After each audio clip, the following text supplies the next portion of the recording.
At 7:07 in the morning on June 16, 2019, Father's Day in Argentina, a single transmission line outside Buenos Aires sent a signal that wasn't supposed to be possible.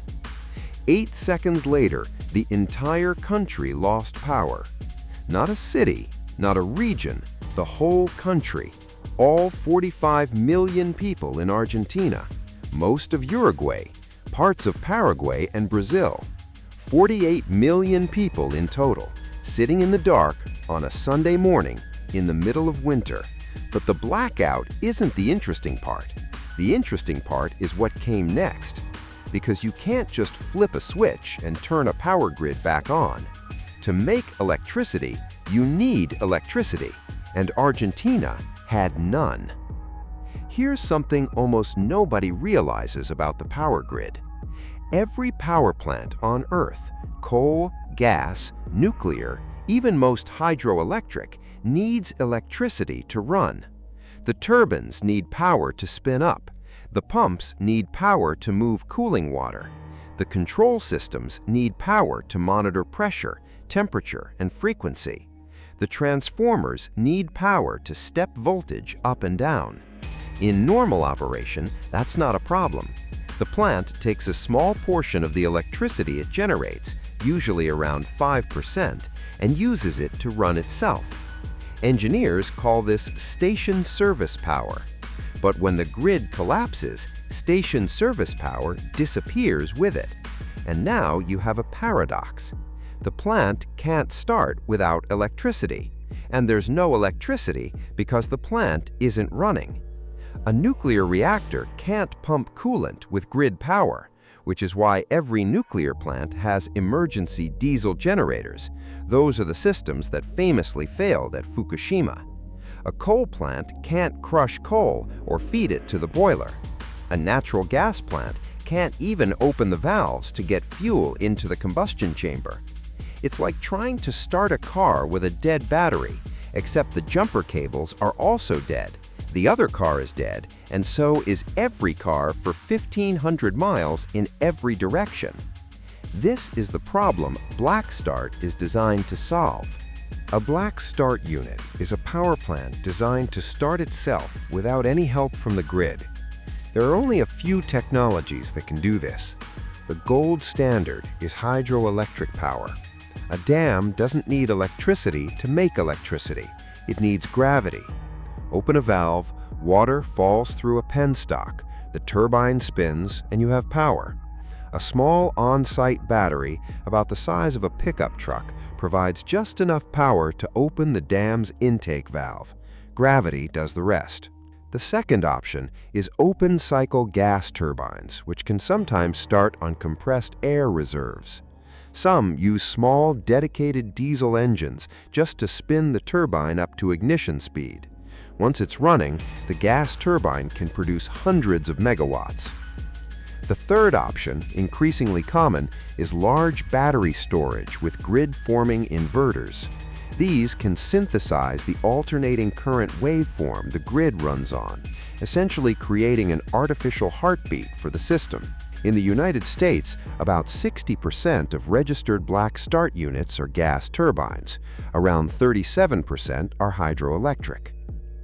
Once your Black Start unit is running, you have a tiny island of power, maybe enough to light a small town. But the grid you're trying to revive serves millions of people. So now you need to do something called walking the cranking path. The dam energizes a pre-planned section of high-voltage transmission line, the cranking path. This is one of the most dangerous moments. The empty line draws a massive inrush of reactive power. That line carries power to a larger plant, often a gas-fired generator that can't self-start but can produce a lot of power once it's running. The gas plant uses the incoming electricity to run its own auxiliary systems, pumps, controls, fuel valves. Once those are online, it can fire its own turbine. Now you have 2 islands of power, then 3, then 4. And here's where it gets dangerous. A power grid runs at a precise frequency. In Argentina, it's 50 Hz, 50 cycles per second. In North America, it's 60. Both plants must spin in perfect synchronization, same frequency, same voltage, same phase.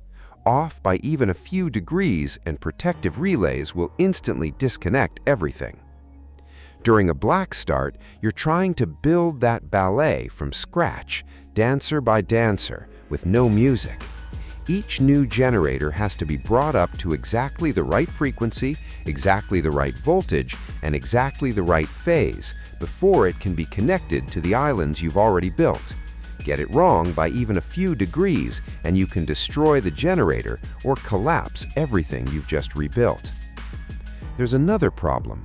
Empty transmission lines act like enormous capacitors. When you first energize them, they draw a massive surge of reactive power called inrush current. If your small island of generation can't absorb that surge, the frequency drops, protective relays trip, and the lights go out again. Operators call this blacking back out. It's not rare. During the 1977 New York City blackout, the cranking path failed twice before the grid finally stabilized. Each failure cost hours. In Argentina on June 16, 2019, none of this was theoretical. It was happening live. The blackout started with a maintenance project. A high-voltage transmission line, 500,000 volts, runs from Colonia Elia to Campana, crossing a river in northeast Argentina. Tower number 412 was being repaired. The river had eroded its foundation. To keep power flowing during the repair, the operator set up a bypass using a nearby overhead line. That bypass worked. The electricity kept flowing, but the operator forgot one critical step. The grid has an automatic safety system called the DAG, automatic generation shutdown. When transmission capacity changes, the DAG tells power plants upstream to reduce output so they don't push more electricity through the lines than the lines can carry. When the bypass was built, the DAG wasn't updated. So, on the morning of June 16th, when something tripped on the bypassed segment, engineers still aren't completely sure what, the system was carrying more power than it could handle. Protective relays fired. Generators upstream tried to dump power somewhere else. Within seconds, the imbalance cascaded across the entire Argentine interconnection system. 7:07 a.m. Argentina went dark. Uruguay went dark. Paraguay partially collapsed. Hospitals switched to backup generators. Subway trains stopped between stations. People in several provinces showed up to vote in local elections. That Sunday was election day, and cast ballots by candlelight. Buenos Aires went silent in a way it hadn't been in 50 years. And in control rooms across the country, operators started walking the cranking paths. Argentina's grid has dozens of hydroelectric plants, including the massive Yacyretá Dam on the border with Paraguay and Salto Grande on the border with Uruguay.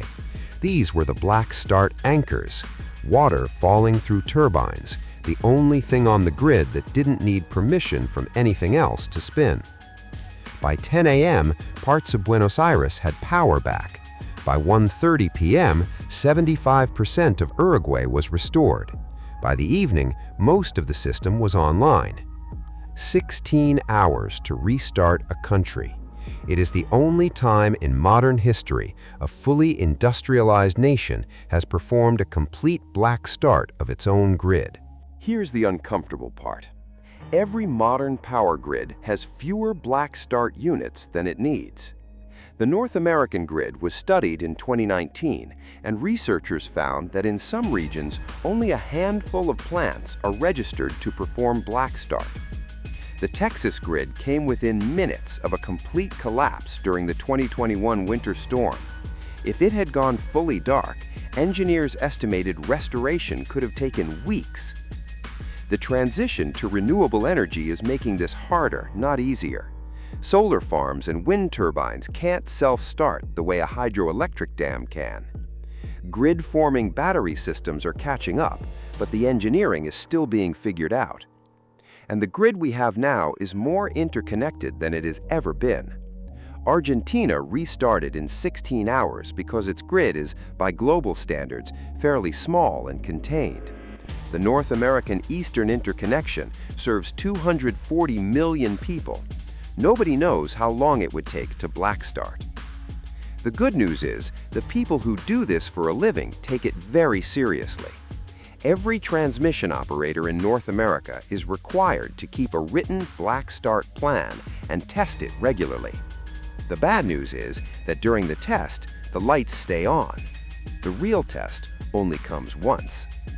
The next time you flip a light switch and the light comes on, think for a second about what had to happen to make that work.